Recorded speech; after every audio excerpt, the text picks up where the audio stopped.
ચૂંટણી પહેલા રાજકીય ઉથલપાથલ। એક જ દિવસમાં કોંગ્રેસને 3 ઝટકા।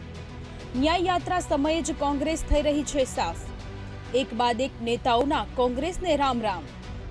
લોકસભા ચૂંટણી પહેલા ગુજરાત કોંગ્રેસમાં એક સાંધો ત્યાં 13 તૂટે જેવી સ્થિતિ સર્જાઈ છે।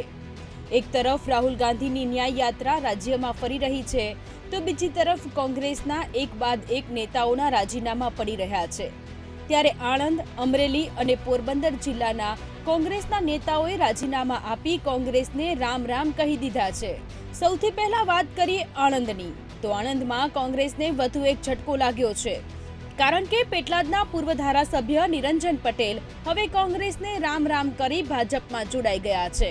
તો તેમણે ભાજપ પ્રદેશ પ્રમુખ સી.આર. પાટીલની હાજરીમાં કેસરીયો ખેસ ધારણ કરી લીધો છે।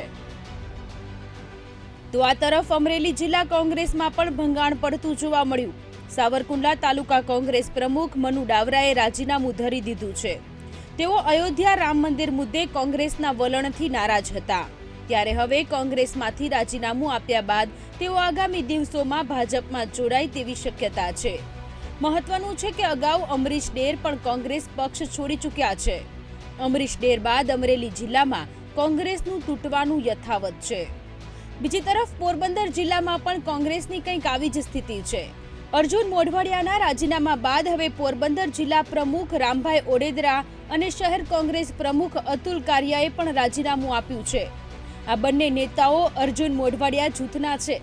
આ બંને નેતાઓની સાથે જિલ્લા સંગઠનના તમામ હોદ્દેદારોએ પણ કોંગ્રેસને રામ રામ કહી દીધા છે। આ તમામ હોદ્દેદારો આગામી દિવસોમાં ભાજપમાં જોડાય તેવી શક્યતા છે।